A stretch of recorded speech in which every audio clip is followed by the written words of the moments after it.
Ngayong gabi mga bro, ipag-uusapan tayo. Kaya tara, samahan nyo ako. Let's go! Paano daw kung bumabalik yung isang taong minahal mo dati? Okay, paano yon? So, base sa experience, base din mga bro sa alam ko, at base rin sa narinig ko sa iba.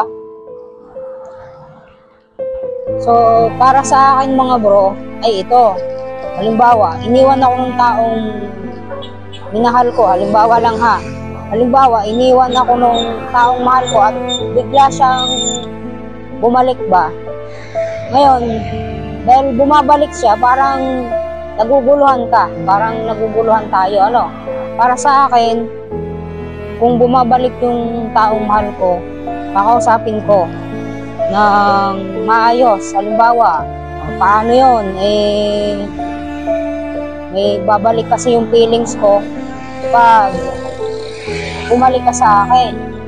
Ngayon, kung bumabalik yung taong minahal mo o ikaw gusto mong bumalik dun sa taong iniwan mo at gusto mong maibalik yung relasyon ninyo, ay di bumawi ka.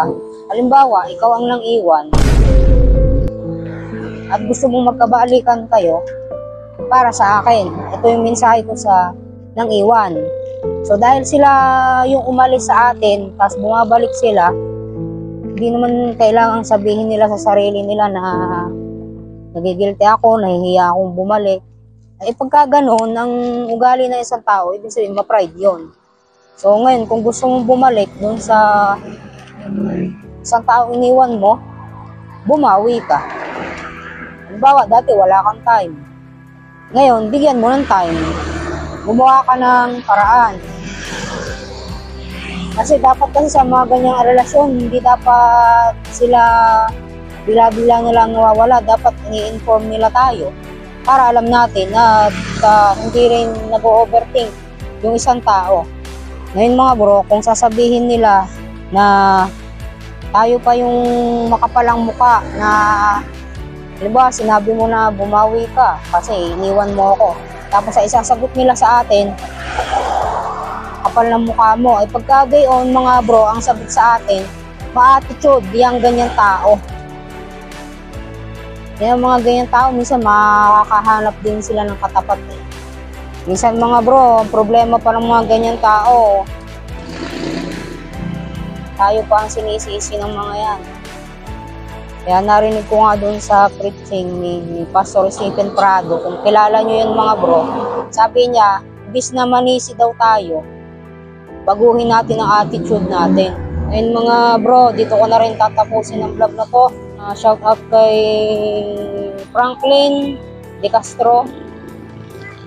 Salamat bro sa iyong pagsubaybay, sa iyong panonood. Like, comment, subscribe, follow para ma-notify kayo sa mga lalabas kong video. At comment na din kayo mga bro kung mga taga saan kayo para alam ko kung saang lugar nakaabot itong video ko. Okay, pa-share mga bro. Peace out and God bless.